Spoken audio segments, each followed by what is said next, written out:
প্রত্যেকটা নফসকে, প্রত্যেকটা প্রাণীকে মৃত্যুর স্বাদ গ্রহণ করতে হবে।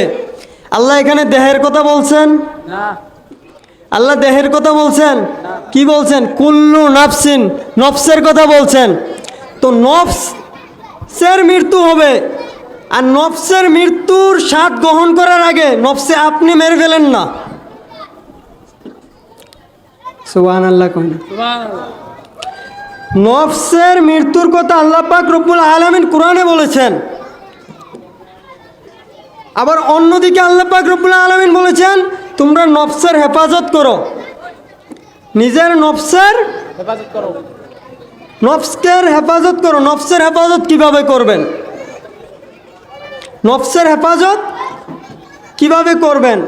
কুল্লু নাফসিন যায়কাতুল মউত, প্রত্যেকটা নফসকে এবং প্রত্যেকটা প্রাণীকে মৃত্যুর স্বাদ গ্রহণ করতে হবে। কেউ বাঁচার সুযোগ আছে? কেউ বাঁচার সুযোগ আছে? একটা আওয়াজ দিয়ে সহযোগিতা করবেন। কেউ বাঁচার সুযোগ আছে? তো কুল্লু নাফসিন যায়কাতুল মউত, আল্লাহর কাছে প্রশ্ন করেন, আল্লাহ বললা তো বললা, নফসের কথা কেন বললা? দেহের কথা তো বলো নাই। নফসকে মৃত্যুর স্বাদ গ্রহণ করার আগে আপনি জীবিত থাকা অবস্থায় নফসকে নিজে থেকে আগে হেফাজত করেন, নফসকে কন্ট্রোল করেন। নফস কখন শক্ত হয়? যখন আপনি অতিরিক্ত খাবার খাবেন। ওই খাবার খাওয়ার কারণে আপনার নফস আপনার নিয়ন্ত্রণের বাইরে চলে যাবে। নফসকে কন্ট্রোল করবে শয়তান, অথচ আপনি শয়তানকে কন্ট্রোল করার কথা ছিল, আপনাকে কন্ট্রোল করতেছে শয়তান। ঠিক কিনা? আরেকটু আওয়াজে ঠিক কিনা? নফসকে কন্ট্রোল করতে হলে আপনি পাপাচার থেকে দূরে থাকতে হবে, অশ্লীলতা থেকে দূরে থাকতে হবে, বেহায়াপনা থেকে দূরে থাকতে হবে, পর নারী থেকে দূরে থাকতে হবে, পর পুরুষ থেকে আপনি দূরে থাকতে হবে। নফসকে কন্ট্রোল করার একমাত্র উপায় হচ্ছে আপনি মনে করবেন যেইভাবে একটা ছাত্র স্কুলে যখন যায় বা মাদ্রাসায় যায়, যাওয়ার পরে তার ভিতরে একটা ভয় থাকে, ক্লাসের টিচার যখন সামনে বসে থাকে সে বেয়াদবি করে, আওয়াজ দেন, সে বেয়াদবি করে, দুষ্টামি করে, অন্যদিকে মনোযোগ দেয়, তখন টিচারের দিকে মনোযোগ থাকে। কেন? যদি অন্যায় করি টিচার আমাকে মারবে। যখন আপনি অন্যায়ের দিকে ধাবিত হতে লাগবেন, নফসের তাড়নায় আপনি কোনো জুলুমের শিকার হতে লাগলেন, কোনো জুলুম করতে লাগলেন, কোনো অন্যায় করতে লাগলেন, সাথে সাথে মনে করবেন আপনার রব আপনার সামনে। আপনি রবের সামনে দাঁড়িয়ে কিভাবে এই অশ্লীলতার দিকে যাবেন? আপনার রবের সামনে দাঁড়িয়ে কিভাবে এই বেহায়াপনার দিকে যাবেন? আপনার রবের সামনে দাঁড়িয়ে কিভাবে এই গুনার কাজ করবেন? যখন রবকে সামনে রাখতে পারবেন তখন অটোমেটিক আপনার এই যে সমস্ত কাজ করার থেকে দিকে ধাবিত হচ্ছিলেন, আপনি নফসের তাড়নায় যে গুনাহ করতে লাগছিলেন ওই গুনার কাজ বন্ধ হয়ে যাবে অটোমেটিক। ঠিক কিনা? ঠিক। আপনি নফস থেকে বাঁচার জন্য আল্লাহর রহমত প্রয়োজন। নফসটাকে আপনি কন্ট্রোল করতে হলে যেমনিভাবে একটা ছাত্র তার টিচারের ভয়ে লড়াচড়াও করে না, ঠিক তেমনিভাবে আপনি যখন ভুল সিদ্ধান্তে যাবেন, আপনি যখন অশ্লীলতা বেয়াপনার দিকে যাবেন, তখন সাথে সাথে মনে করবেন আপনার রব আপনার সামনে আছে। আমি আমার রবের সামনে দাঁড়িয়ে কিভাবে এই অশ্লীলতার কাজ করব, কিভাবে এই গুনার কাজ করব, যখন এটা মনে অনুভব করতে পারবেন তখন আপনি অটোমেটিক এই অশ্লীলতা থেকে এবং বেহায়াপনা থেকে দূরে চলে যাবেন। ঠিক কিনা? পারবেন তো? জন্ম আমার নবীর যুগে হলে কেমন হতো, জন্ম আমার নবীর যুগে হলে কেমন হতো, দুনয়নে রাসূল পাক দেখিলে কেমন হতো, জন্ম আমার নবীর যুগে হলে কেমন হতো। আমরা প্রত্যেকে আল্লাহর রহমত চাই কি চাই না? আল্লাহর রহমত তো নিব, তো কি নিব কিভাবে? আল্লাহ কি বলছেন? আল্লাহ বান্দাকে কি বলতে চাচ্ছেন আমরা কি কখনো ভেবে দেখেছি? আমরা কোরআনটা হাতে নেই দুইটা কারণে। প্রথম কারণ হয়তো সোয়াবের নিয়ত, দ্বিতীয় কারণ কারো না কারো ভুল ধরার জন্য। ঠিক কিনা? আওয়াজ দেন, ঠিক কিনা? আমরা দুইটা কারণে কোরআন হাতে নেই, হয়তো সোয়াবের জন্য, না হয় কারো ভুল ধরার জন্য। অথচ আল্লাহ পাক রব্বুল আলামিন পৃথিবীর মধ্যে সর্বশ্রেষ্ঠ কিতাব যেটা, সেটা আমাদেরকে দান করেছে। পৃথিবীর মধ্যে সর্বশ্রেষ্ঠ ধর্ম যেটা, এটা আমাদেরকে দান করেছে। পৃথিবীর মধ্যে সর্বশ্রেষ্ঠ নবী যিনি ইমামুল আম্বিয়া, খাতামুল নবীন, শাফিউল মুজনাবিন, হুজরাতুল নূর সাল্লাল্লাহু আলাইহি সাল্লাম, এমন একটা নবী যিনি আল্লাহর মাহবুব, আল্লাহর প্রিয়, আর ওই নবীকে আমাদেরকে দিয়েছেন। সবাই উচ্চস্বরে বলি না সুবহানাল্লাহ। আফসোস আমাদের, আমরা কোরআনটাকে নেওয়ার মতন নিতে পারি নাই, ইসলাম ধর্মটাকে বোঝার মতন বুঝতে পারি নাই, নবীকে চিনার মতন চিনতে পারি নাই। আফসোস আমার জন্য, আপনার আফসোস না হইতে পারে, আমার আফসোস হয়। আফসোস আমার জন্য। যদি আপনাদের আফসোস হয় তাহলে আপনারা বলবেন আফসোস কাদের জন্য? আফসোস কাদের জন্য? একটু আওয়াজ দেন। আজকে যে মাহফিলটা করতেছেন যুব সমাজের উদ্যোগে, যদি যুব সমাজ চেঞ্জ না হয়, আজকের মাহফিল থেকে যদি একজন যুবক যদি চেঞ্জ না হয়, মাহফিল ব্যর্থ। মাহফিল কি? আপনি আমাকে এনেছেন, আর বহু উলামায়ে কেরাম এনেছেন, সবাই আলোচনা করেছে, আলোচনা করে চলে গেল, একজনের পর একজন আলোচনা করে চলে গেল।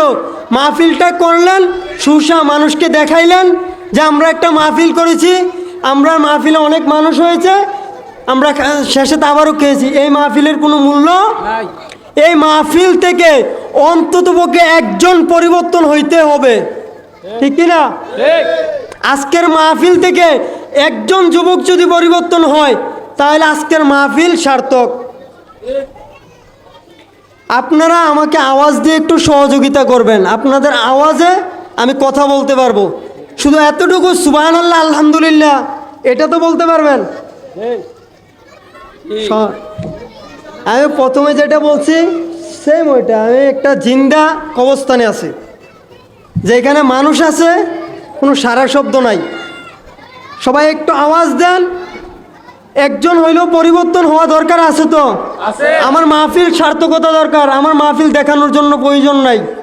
মাহফিলে মানুষ হয়েছে, মাহফিলে তাবারুক দিয়েছে, মাহফিলে বড় বড় বক্তারা আসছে, আমার এসবের প্রয়োজন নাই। আমার একজন যুবক যে পরিবর্তন হবে, যে 5 ওয়াক্ত নামাজের দিকে আসবে, যে আল্লাহর পথে আসবে, ওইরকম একটা যুবক যদি পরিবর্তন হয়, আজকের মাহফিল। আমি আমার মূল পয়েন্টে আমি ঢুকি। আল্লাহর রহমত কিভাবে আসবে?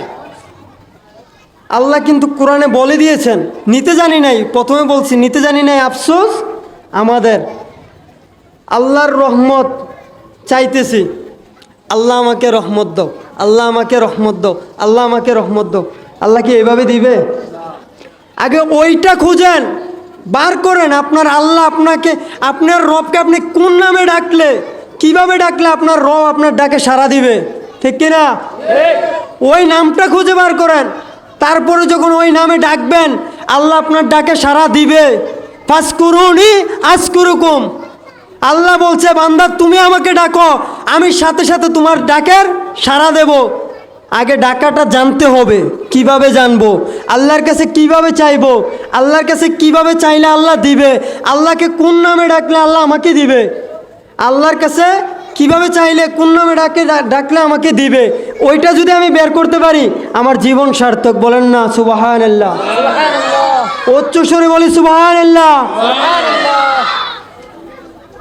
আল্লাহর রহমত বান্দার প্রতি কখন আসে, আর রহমতটা কিভাবে বান্দা রিসিভ করবে? আমরা সবাই মনে করি অমুকের কাছে টাকা আছে, অমুকের কাছে টাকা আছে, অমুকের কাছে পয়সা আছে, অমুকের কাছে বাড়ি আছে, অমুকের কাছে গাড়ি আছে।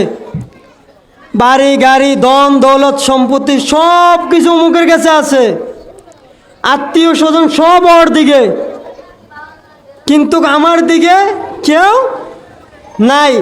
যখন বান্দার মনে এই চিন্তাটা আসে, তখন আল্লাহ বলে, বান্দা তুই টেনশন করিস না, তোর যখন টাকা ছিল না তুই ধৈর্য ধরে সবর করে বুঝিয়েছিস আমার রব আছে।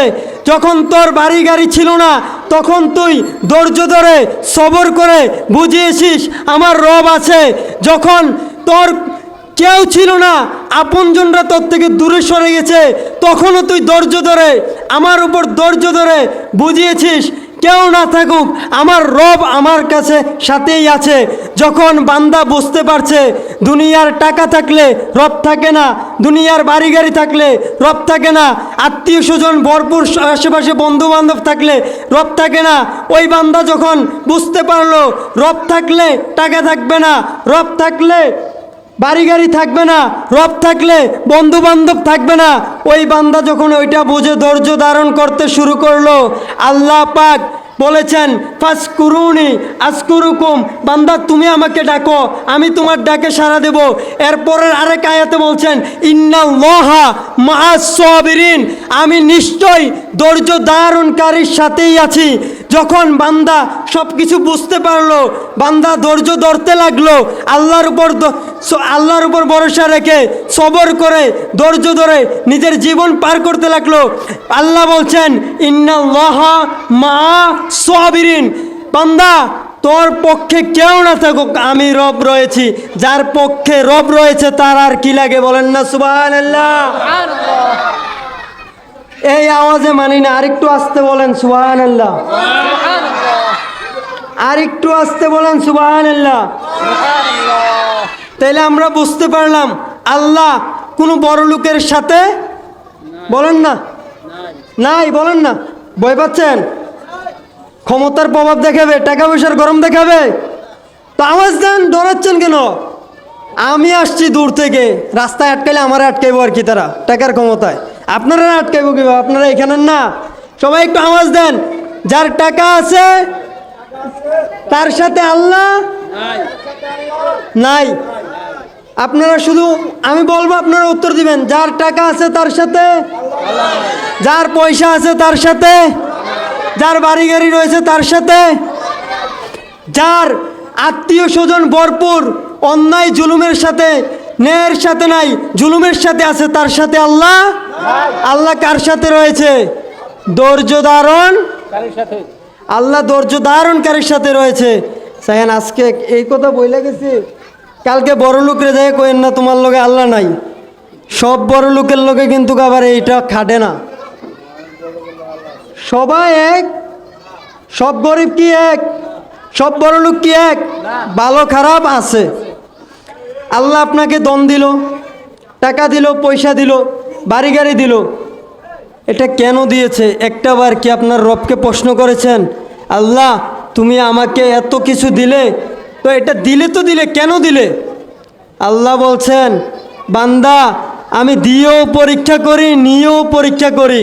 তোমাকে যখন দিয়েছি তোমার বিবেক খাটাও, আমার নবীর হাদিসকে আনো, আমার নবীর চলা জীবন কাহিনীকে অনুসরণ করো।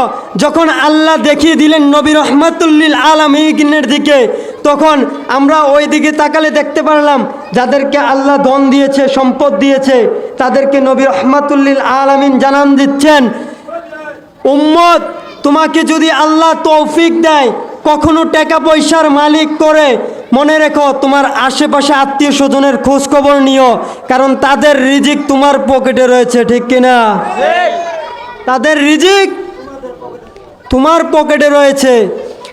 সব কিছু বাদ দেন, আপনি একজন কোটিপতি, আপনি একজন কোটিপতি, আপনার টাকা পয়সার অভাব নাই, এলাকায় আপনার সম্মান অনেক। আপনার একজন গরিব আত্মীয় রয়েছে, যে দিনে আনে দিনে খায়, কোনো সময় খায় কোনো সময় খাইতে পারে না। আপনি শুনতে পারলেন তখন ওই কথাটা, তখন আপনার কানে আসার সাথে সাথে আপনার বিবেকে বাজলো, সে তো আমার আল্লাহর বান্দা, সে তো আমার আল্লাহর বান্দি। আমি আমার আত্মীয় হিসাবে দেখতে যাব না, আল্লাহর বান্দা হিসাবে দেখতে যাব। বলেন না সুবহানাল্লাহ। যখন আপনি যাবেন আল্লাহর বান্দা হিসাবে দেখতে যাবেন, আল্লাহ তখন আপনার প্রতি খুশি হয়ে যাবে। আর আল্লাহ যার প্রতি খুশি তার কি আর কিছু প্রয়োজন আছে?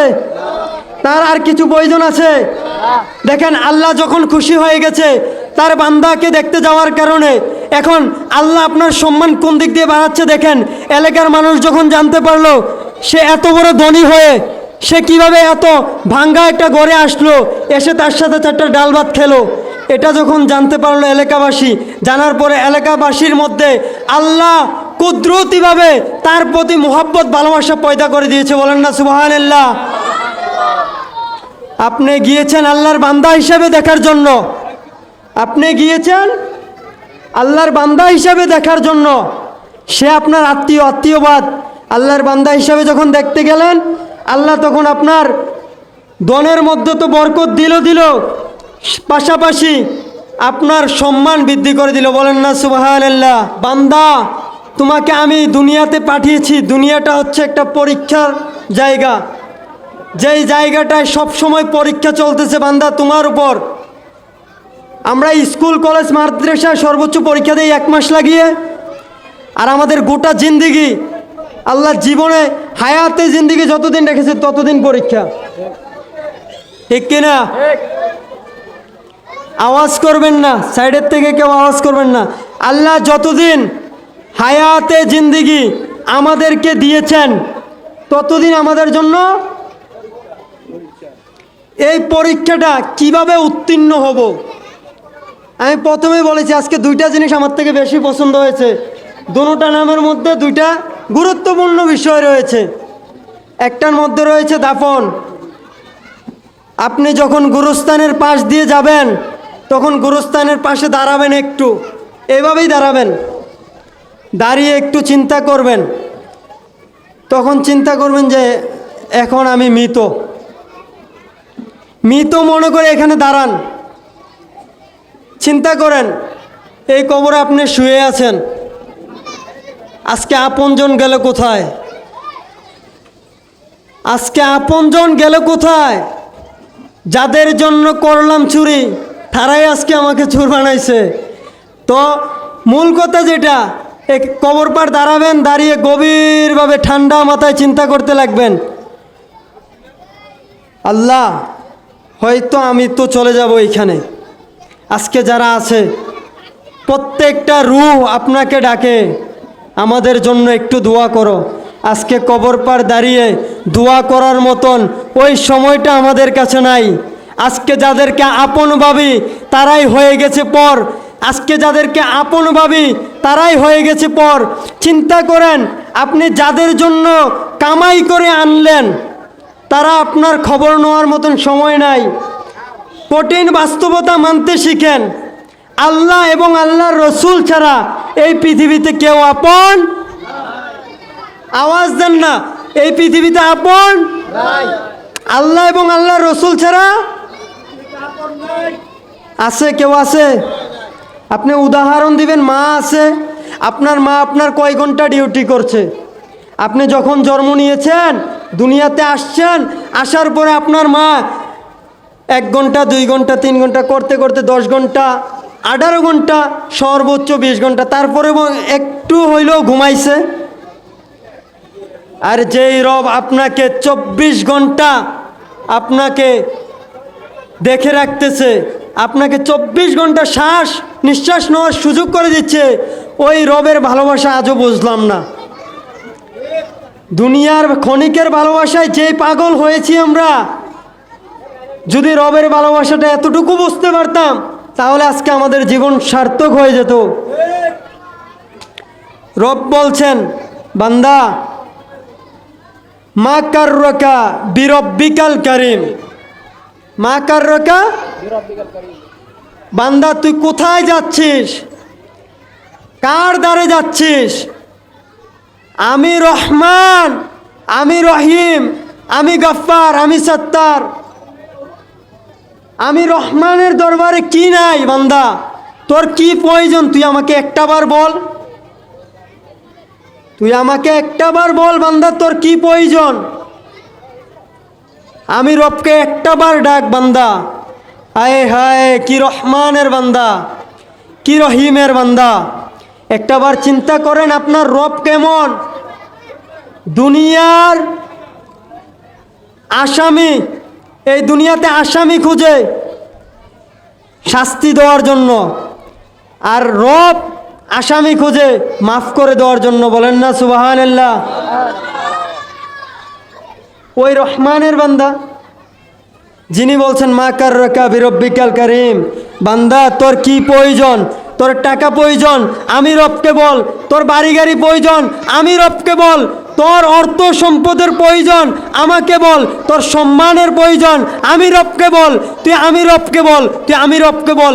যখন বান্দা রবকে বলা শুরু করলো, আল্লাহ আমার দুনিয়াতে কেউ নাই, রব তুমি ছাড়া আমার কেউ নাই, তুমি তো ইন্নাল্লাহ বলেছো ইন্নাল্লাহ মা'আস সাবিরিন, ধৈর্য ধারণকারীর সাথে আছো। আমি প্রত্যেকটা মুহূর্ত ধৈর্য ধরে তোমার উপর সন্তুষ্টি দেখে তোমাকে ডেকেছি। আল্লাহ আমার অভাবকে দূর করে দাও। আল্লাহ তো বলছে মা কাররাকা বিরব্বিকাল কারীম, বান্দা তোর যা লাগবে আমি রব দেব। বলেন না সুবহানাল্লাহ।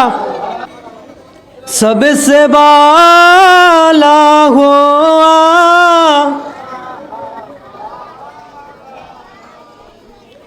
अपनी मौला का प्यारा हमारा नबी,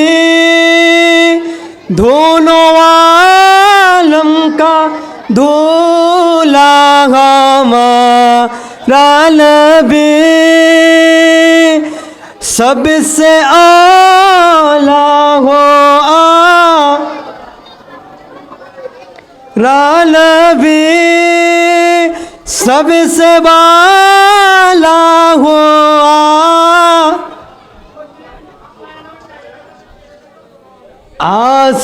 आसमानों ही पर सब नबी रह गए, अर्शो आज़म से पूछा हमारा नबी, अर्शो आज़म से पूछा हमारा नबी, सबसे आला हुआ मारा नबी, सबसे बाला हुआ।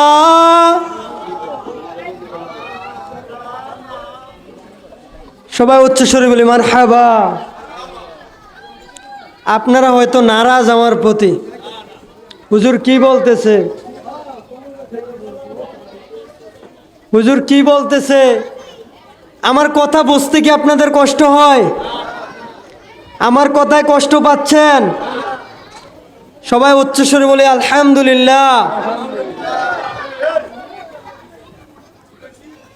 আল্লাহ বলছেন রব্বানা আতিনা ফিদ দুনিয়া হাসানাতাও ওয়া ফিল আখিরাতি হাসানাতাও ওয়া কিনা আযাব।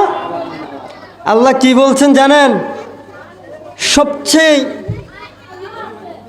খুশির কথা যেটা আল্লাহ বলছেন, বান্দা তুমি সর্বপ্রথম দুনিয়া করো। কি বলছেন? রব্বানা আতিনা ফিদ দুনিয়া।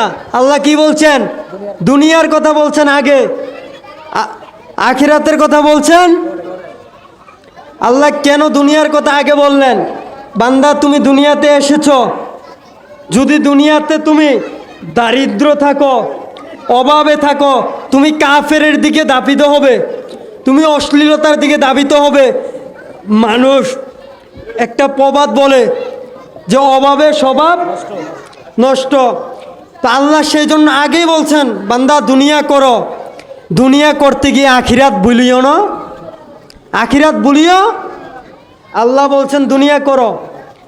দুনিয়া করার জন্য আপনার কি প্রয়োজন? সর্বপ্রথম একটা থাকার জায়গা। আল্লাহ তো এটা আমাদের সবাইকে দিয়েছেন। শুকরিয়া আদায় করতে পারবো? শুকরিয়া আদায় করে শেষ করতে পারবো? আল্লাহ আমাদের জন্য একটা মাথার উপর ছাদের ছায়ার ব্যবস্থা করেছেন। আল্লাহ আমাদের খাবারের ব্যবস্থা করেছেন। আল্লাহ আমাদেরকে হায়াত দিয়েছেন। আল্লাহ আমাদেরকে রিজিক দিচ্ছেন। কেমন নাফরমান আল্লাহর রিজিক খাচ্ছি, আল্লাহর দেওয়া হায়াত দিয়ে জীবনযাপন করছি, আল্লাহর দেওয়া টাকা। হয়তো আপনি বলতে পারবেন আমি অমুক গার্মেন্টসে চাকরি করার কারণে আমাকে টাকা দিয়েছে। না ভাই, আপনি ক্ষমতা নাই, আপনি ইনকাম করে টাকা আনবেন। আল্লাহ আপনার রিজিক রেখেছিল ইনকামের মাধ্যমে, তার জন্য আপনার কাছে রিজিকটা এসেছে। বলেন না সুবহানাল্লাহ। আপনার রিজিকের জন্য আপনি রিজিকের তালাশে যখন বের হচ্ছেন, তখন ভরসাটা রাখলেন কার উপরে? যদি কোনো অফিসে চাকরি করেন, আপনাকে নামাজের জন্য সময় না দেয়, আপনি চাকরি ছেড়ে দেন? চাকরি ছেড়ে দেন? আপনি বলেন আমি চাকরি করব না। আপনারা যারা কর্মচারী আছেন, একটা অফিস, এটার মধ্যে 50 জন কর্মচারী আছেন। এই 50 জনের মধ্যে হয়তো 45 জনের মতন মুসলমান আছে। এখন মুসলমান সবাই যদি এক হয়ে বলে আমাদেরকে নামাজের টাইমটা দিতে হবে, অফিসের বস কি না দিয়ে পারবে? আর অফিসের বস যদি না দেয়, আপনারা সবাই যদি একসাথে চাকরি ছেড়ে দেন, বসের বসগিরি আর থাকবে? বসের বসগিরি আর থাকবে? কর্মচারী যদি না থাকে, বসের মূল্য আছে? বলেন না, আওয়াজ দেন। অফিস আছে, বস আছে, কার কারণে? কর্মচারীর কারণে। অফিসের নাম হয়েছে কার কারণে? বসের কারণে। বস বলতে পারবে আমার কারণে নাম হয়েছে? কর্মচারীর কারণে অফিসের নাম, বসের নাম।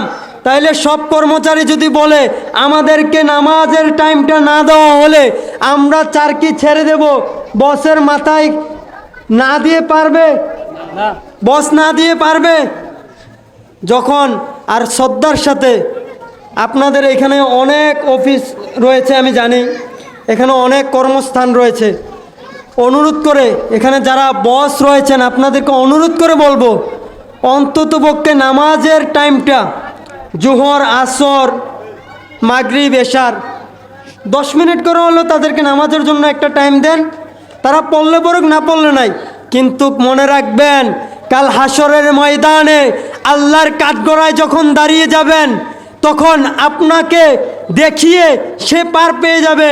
তখন বলবে আমার বস আমাকে নামাজের জন্য টাইম দেয় নাই, তাই আমি নামাজ পড়তে পারি নাই। তখন আপনি আল্লাহর দরবারে আটকে যাবেন। আর যখন আপনি নামাজের সুযোগটা কর্মচারীকে করে দিবেন, তখন আল্লাহর দরবারে বলার সুযোগ নাই যে আমাকে নামাজের সময় দেয় নাই, কিন্তু বরঞ্চ আপনি ওই জায়গা থেকে বেঁচে যেতে পারবেন। আল্লাহকে বলতে পারবেন, ইয়া রব, আমি আমার কর্মচারীকে সুযোগ দিয়েছি, তাদেরকে নামাজের টাইম দিয়েছি, তারা পড়ছে কি পড়ে নাই আমি সেটা জানি না, আমি সুযোগ দিয়েছি, তারা পড়ছে কি না সেটা আমি জানি না, আপনি রব তো জানেন, আপনি তো রহমানুর রহিম। আপনি যখন এই কথা বলবেন, রব আপনাকে বলবে সে নামাজের টাইম ছুটিটা দেওয়ার কারণে তার আমল নামায় সহ নামাজের সওয়াব দেওয়ার জন্য। আপনার অফিসের একজন কর্মচারী যদি আপনি সুযোগ দেওয়ার কারণে নামাজ পড়ে, সেই নামাজ পড়ার কারণে আপনিও সওয়াব পাবেন। বলেন না সুবহানাল্লাহ। ধাক্কা ধাক্কি, ঠেলাঠেলি, গুতাগুতির নাম ইসলাম? মারামারির নাম ইসলাম? ধাক্কা ধাক্কির নাম ইসলাম? আমি ইসলাম শিখেছি মদিনা ওয়ালার কদম থেকে। সুবহানাল্লাহ। আমরা ইসলাম নেব ওই মদিনা ওয়ালার কদম থেকে, যিনি আমাদেরকে দেখিয়েছেন মায়ের পরিবর্তে মায়ের নয়, গালির পরিবর্তে গালি নয়। যদি কেউ আপনার উপর জুলুম করে, জুলুমের পরবর্তীতে জুলুম নয়। আপনাকে কেউ যদি অন্যায়ভাবে জুলুম করে আপনার উপর, আপনি তার উপর জুলুম করিয়েন না। আপনি শুধু রবের দিকে তাকিয়ে, ইয়া রব, আপনার বান্দা আমার সাথে কি করছে একটু দেখেন। যখন আপনি এটা বলবেন, আপনার রবের উপর ছেড়ে দিবেন, তখন আপনার দুনিয়ার টেনশন করার প্রয়োজন নাই। কেউ যদি আপনাকে গালি দেয়, তার পরিবর্তে গালি দিবেন না, তার সাথে মুচকি হাসি দিয়ে সুন্দর একটা ব্যবহার করেন। ভাই আপনি কেমন আছেন? যখন এটা জিজ্ঞাসা করবেন, তার ভিতরটা কেঁপে উঠবে, কিরে আমি তাকে গালি দিলাম, সে আমাকে মুচকি হাসি দিয়ে আমাকে কেন ভালো বুড়া জিজ্ঞাসা করলো। তখন সে অটোমেটিক জানতে পারবে এটা মদিনা ওয়ালার ইসলাম থেকে শিক্ষা, ইসলাম ধর্মের শিক্ষা, নবী রহমাতুল্লিল আলামিনের শিক্ষা। আল্লাহর বান্দাদের বৈশিষ্ট্য কখনো গালাগালি হতে পারে না। আল্লাহর বান্দাদের বৈশিষ্ট্য হবে মুহাব্বতের সাথে, হাসির সাথে বা মানুষের সাথে কথা বলা, ঠিক কিনা? আপনার উপর যদি কেউ জুলুম করতেছে, আপনার আশেপাশে আপনার চাচা আপনার উপর জুলুম করছে, আপনার জ্যাঠা আপনার উপর জুলুম করছে, আপনার মামা আপনার উপর জুলুম করছে, আপনি ওই জুলুমের দিকে না তাকিয়ে আপনি আপনার রহমানের দিকে তাকিয়ে থাকেন না। আপনার রহমানকে একবার বলেন না, আল্লাহ ও মালিক তুমি দেখো। তখন আপনার চাচা হিসেবে নেওয়ার দরকার নাই, তখন আপনার রবের কাছে আপনি বলবেন, ও মালিক তুমি দেখো, আমার চাচা আমার উপর জুলুম করছে। এই কথাটা বললে যতটুকু এফেক্ট খাবে রবের দরবারে, তার চাইতে বেশি মারাত্মক রবের দরবারে খুব তাড়াতাড়ি পৌঁছাবে যখন বলবেন, আল্লাহ তোমার বান্দা আমার উপর অন্যায় করছে, জুলুম করছে, অত্যাচার করছে, আমি তাদের উপর পাল্টা জুলুম করব না, অত্যাচার করব না। কারণ আমার নবী রাহমাতুল্লিল আলামিন আমাদেরকে শিখিয়েছেন আমরা যাতে জুলুম কাউকে না করি। জুলুম করলে আমরা কাফেরদের সাথে একসাথে সম্মিলিত হব, এজিদের সাথে যাব। আমরা জুলুম শিখি নাই, আমরা শিখেছি মুহাব্বত। বলেন না সুবহানাল্লাহ। যেই মুহাব্বত নবী রাহমাতুল্লিল আলামিন আমাদেরকে শিখিয়েছেন, ওই মুহাব্বত নিয়ে জীবন যাপন করতে চাই। সবাই উচ্চস্বরে বলি আলহামদুলিল্লাহ। পারবেন তো? সবাই উচ্চস্বরে বলি ইনশাআল্লাহ। নবী রাহমাতুল্লিল আলামিন যখন ক্ষুধার্ত অবস্থায় ছিলেন, হ্যাঁ, কোন নবী জানেন? যিনি হাতটা বাড়ালে হাতটা চলে যেত জান্নাতে, যেনার চোখ দিয়ে পানি আসার আগে আল্লাহ সাথে সাথে জিজ্ঞাসা করত, আমার বন্ধুর কি লাগবে, কি প্রয়োজন।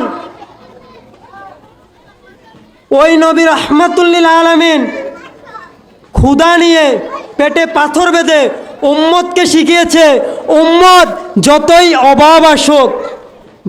অভাব আসুক, তোমার ঘরে যদি একবেলা খাবার না থাকে, তাও তুমি আল্লাহর দরবারে ধৈর্য ধরে আল্লাহর কাছে ফরিয়াদ করো। আল্লাহ তোমার রিজিকের ব্যবস্থা করে রেখেছেন। মনে রাখবেন, আপনার হায়াত যতদিন আছে, আপনার রিজিক যতদিন আছে, আপনি ততদিন দুনিয়াতে অবস্থান করবেন। আপনি দুনিয়া থেকে বিদায় হবেন না যতক্ষণ আপনার রিজিক শেষ না হবে।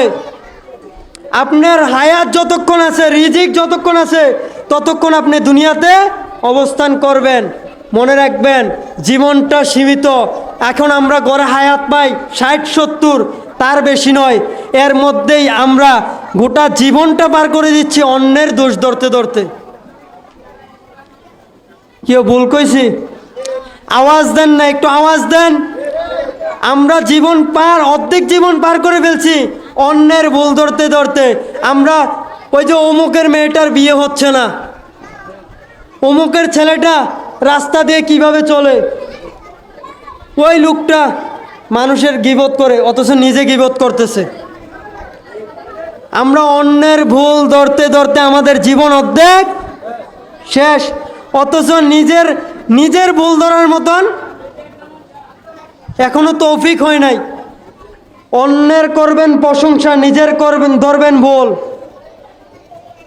অন্যের করবেন প্রশংসা, নিজের ধরবেন ভুল। আপনার ভুল হচ্ছে কিনা আপনি সেটা ধরেন, অন্যের কি হচ্ছে না করছে ওইটা দেখার বিষয় নয়। আপনি আপনার কবরে যাবেন, উনি উনার কবরে যাবে। আমার মুরব্বী বাবা, উনি উনার কবরে যাবেন, আমি আমার কবরে যাব। আমি ওনাকে প্রশ্ন করি, বাবা আপনি কি আমার কবরে আসে প্রশ্ন উত্তর দিবেন? আমি কি আপনার কবরে যেয়ে প্রশ্ন উত্তর দেব? তাহলে যেখানে কেউ কার কবরে যেয়ে প্রশ্নের উত্তর দেবে না, দুনিয়াতে তার ভুল ধরে আমি জীবন পার করছি, অথচ আমার কেরিয়ার শেষ, জীবন শেষ, ইনকাম শেষ অন্যের ভুল ধরতে। নিজের প্রতিষ্ঠিত হব আর কখন? ঠিক কিনা? অন্যের করবেন প্রশংসা, নিজের গীবতগুলো নিজে ধরেন, অন্যের প্রশংসা করেন। যখন আপনি অন্যের প্রশংসা করবেন, আল্লাহ আপনার অটোমেটিক আপনার প্রশংসা বাড়িয়ে দিবেন। মানুষের পাওয়া দেখে জ্বলবেন না।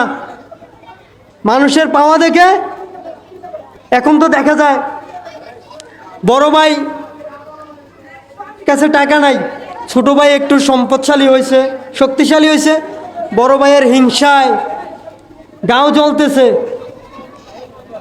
আমার ভাইয়ের টাকা হয়ে গেছে। এটা না করে যদি আপনি বলতেন আল্লাহ দিয়েছেন, কাকে দিয়েছেন? আমার ভাইকে দিয়েছেন। আল্লাহ দিয়েছেন, কাকে দিয়েছেন? আমার বন্ধুকে দিয়েছেন। আল্লাহ দিয়েছেন, কাকে দিয়েছেন? আমার বড় ভাইকে দিয়েছেন। আল্লাহ দিয়েছেন, কাকে দিয়েছেন? আমার মামাকে দিয়েছেন। আল্লাহ দিয়েছেন, কাকে দিয়েছেন? আমার ফুফাকে দিয়েছেন। তো এটা নিয়ে যখন আপনি শুকরিয়া আদায় করবেন, আলহামদুলিল্লাহ বলতে থাকবেন, আল্লাহ যখন দেখবে এটা, আল্লাহ ফেরেশতাদেরকে ডেকে বলবে, ও ফেরেশতা দেখ, আমার বান্দা না পেয়েও শুকরিয়া আদায় করতেছে, আলহামদুলিল্লাহ বলতেছে, তার কি লাগবে ওইটা দেখ, তাকে দিয়ে দে। বলেন না সুবহানাল্লাহ।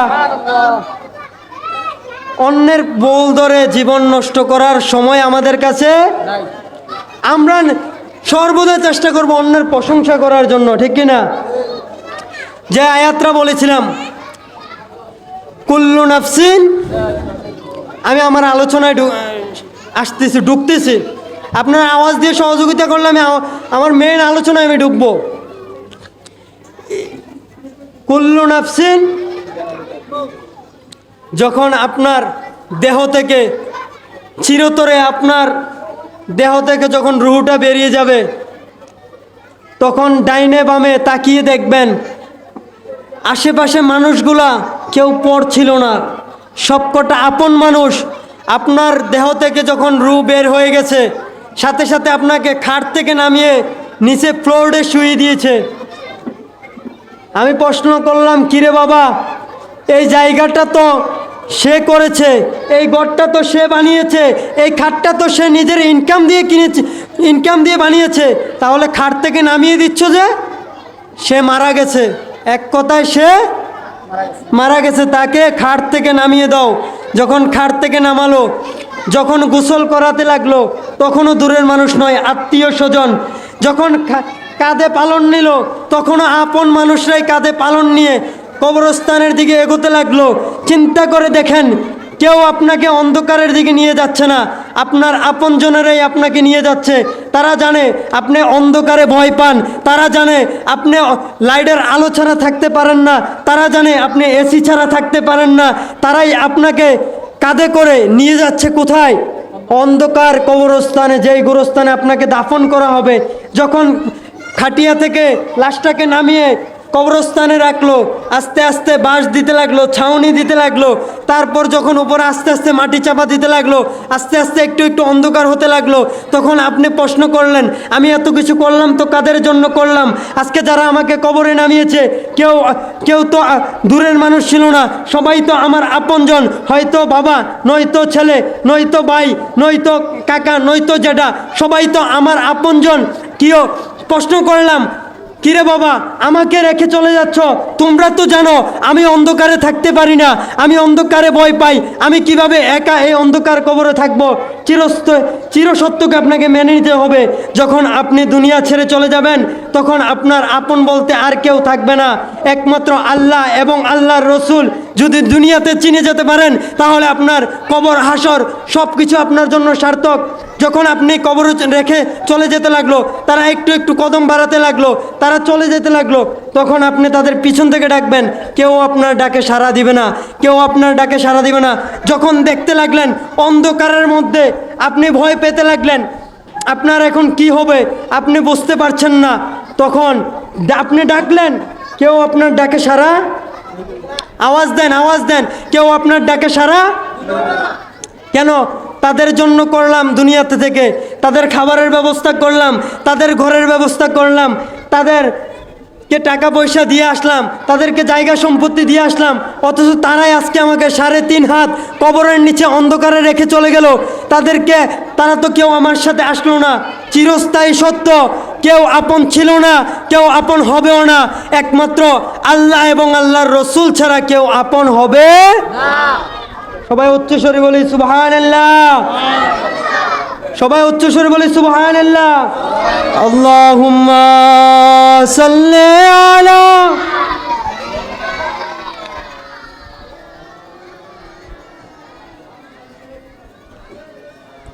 ওয়া আলা আলি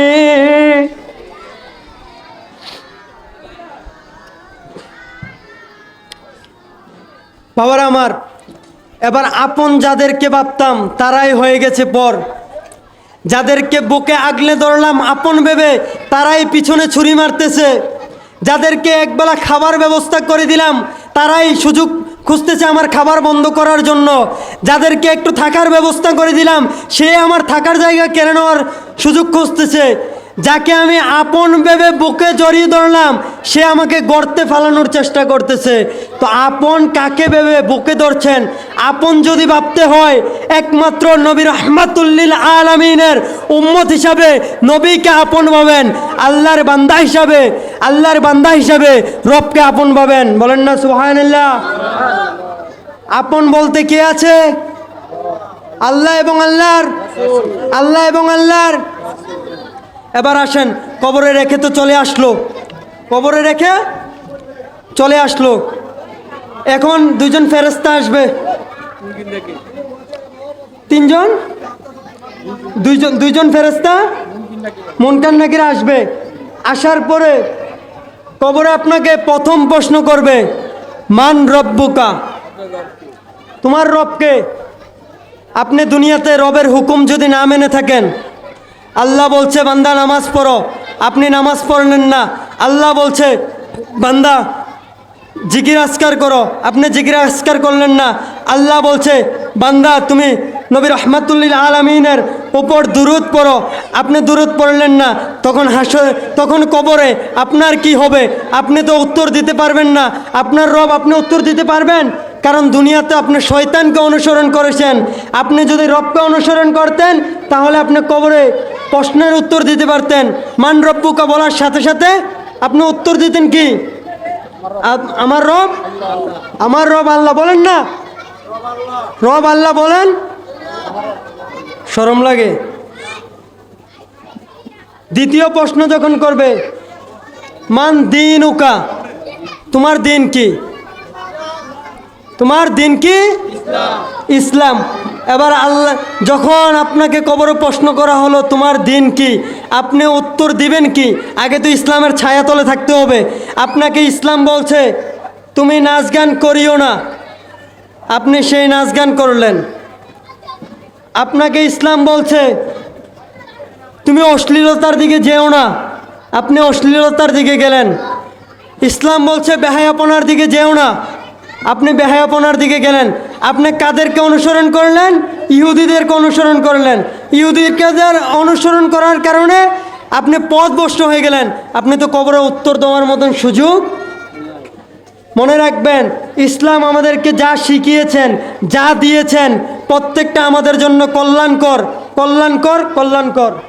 সুবহানাল্লাহ বলেন। তৃতীয় প্রশ্ন, সবচাইতে মারাত্মক যে প্রশ্নটি, মা কুনতা তাকুনু ফি হাক্কে হাজার রসুল, তোমার রসুলকে। নবীটা কেমন নবী ছিলেন জানেন? উম্মতের দরুদি নবী, মায়ার নবী, কামলে ওয়ালা নবী, যিনি দুনিয়ার জমিনে আগমন করার সাথে সাথে আল্লাহর দরবারে সেজদায় গিয়ে অজরে চোখ থেকে পানি মুবারক ঝরেছে উম্মতের জন্য। কাল হাসরের ময়দানে যখন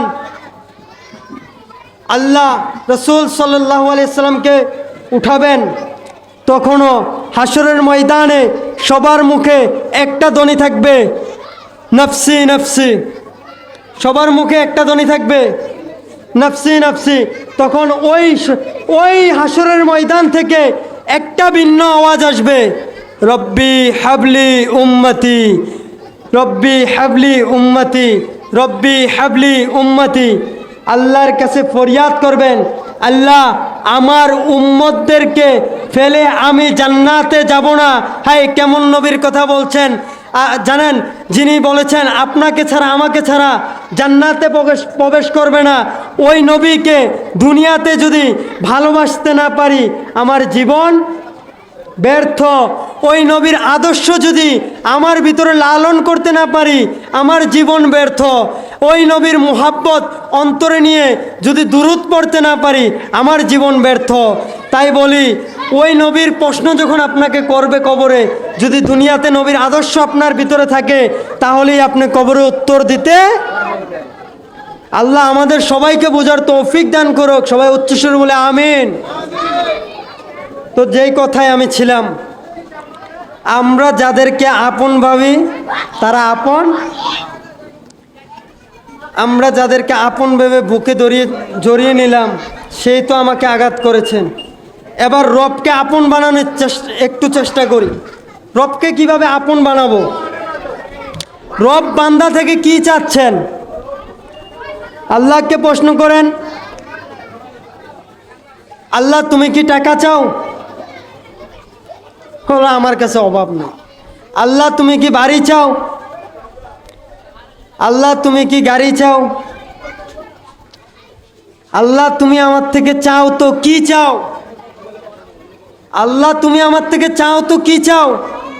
তখন আপনার রব বলবে, বান্দা তোর যদি দিতে ইচ্ছে হয় আমাকে,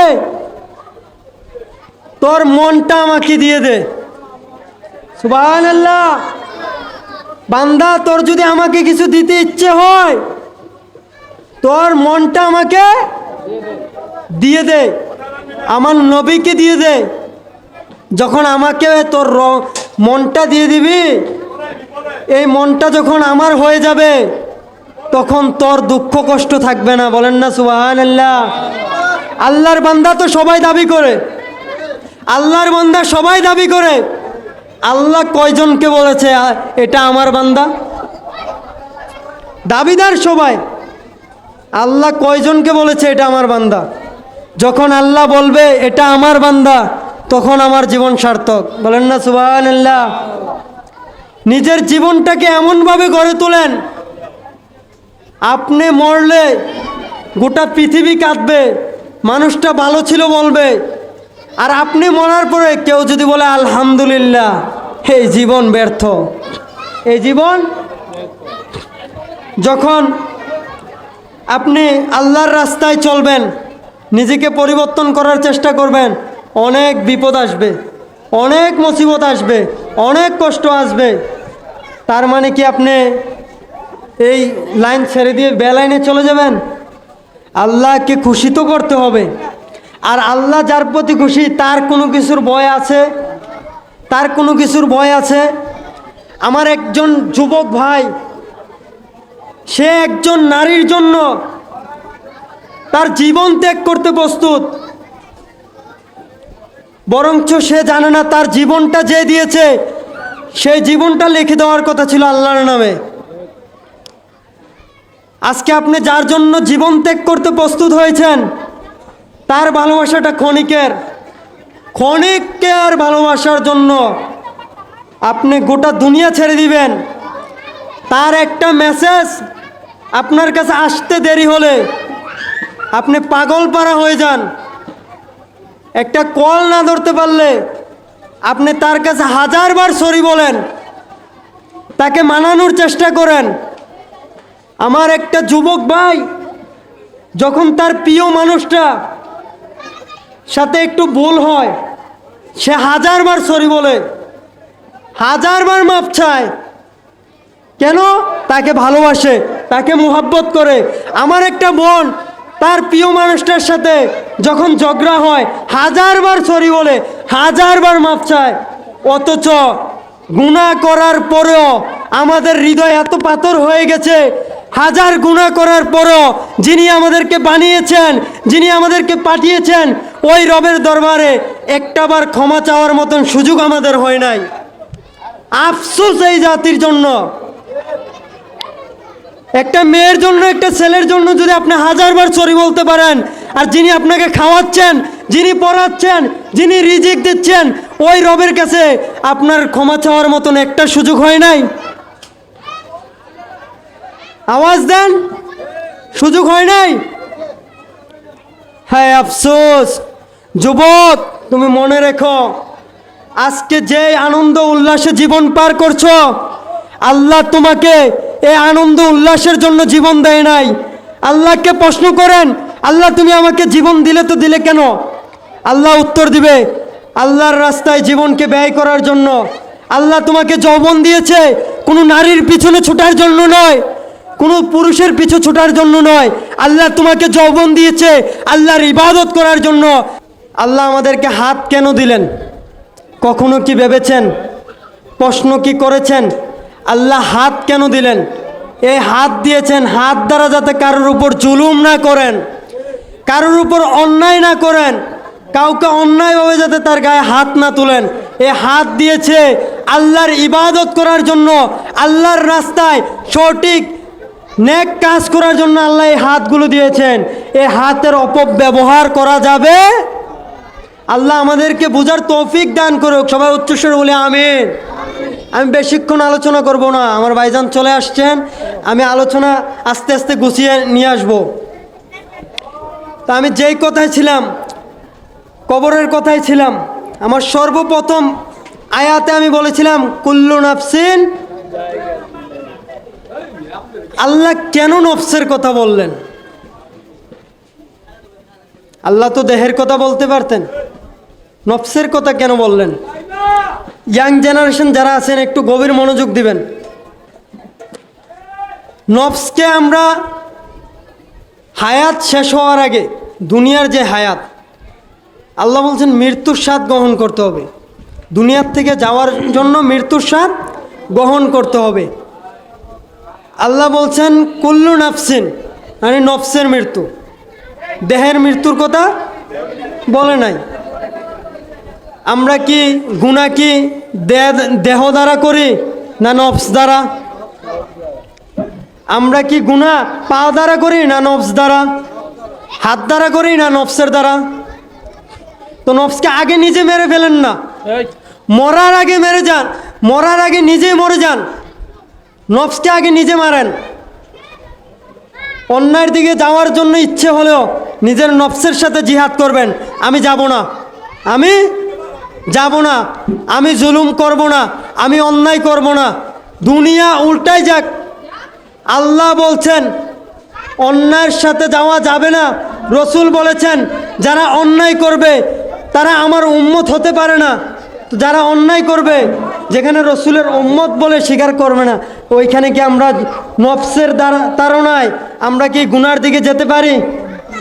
গুনাহ থেকে আমরা আস্তে আস্তে সরে আসব।